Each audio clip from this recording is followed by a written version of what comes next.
So Gus, if you think you're humbled to be up here, I'm one of those nonverbal accountants bringing to stage one of the most iconic engineers in Manitowoc's history.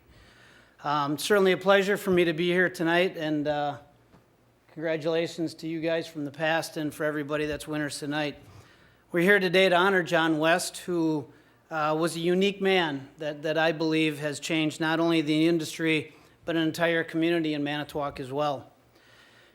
I can tell you that the crane industry would not be where it is today without this man and without the contributions that Mr. West made. His dedication to the technological advancement, company management, and community engagement serve as great inspiration to all of us at Manitowoc. He led the company from the 50s to the 70s and worked his way up, which I think is very unusual, from the shop floor to the boardroom, and was responsible for a number of advancements in the crane industry.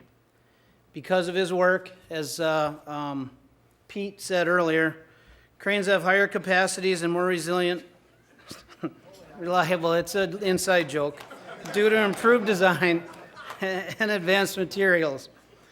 And they're easier to control and much more safe on the job site. Under his leadership and steady hand, Manitowoc became a public company in the 1970s and expanded his footprint as one of the first crane manufacturers to go into the global markets. I think one of the most amazing things of Mr. West is that during he saw many downturns in the crane industry, and we know it's a very cyclical industry. Many years ago, there were as many as 15 to 20 crane competitors in the United States. Manitowoc is one of the few final U.S.-based operations of crawler cranes in the United States because of his actions. But it wasn't just his technical know-how that made him a tour de force. Mr. West was a mainstay of the community and role model to us as workers. He shared his profits with the employees. He endowed several public trusts, donated to museums and art organizations, and offered his guidance to many educational institutions at all levels, and even took on civic roles within the Manitowoc community. It's safe to say that Mr. West was a busy man. Somebody asked me what I took away from him and what I know of him as I walked through the shop floor and talked to the employees in Manitowoc.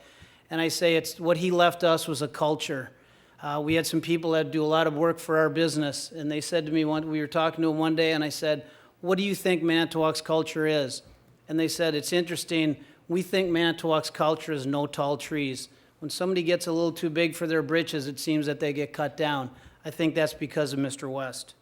I'm honored to accept this award on behalf of Mr. West and the Manitowoc Company and the Manitowoc community. We thank AEM for recognizing his monumental achievements. It's our sincere hope that this award will shed light on his leadership and generosity, and that he will remain a role model for generations to come. Thank you again.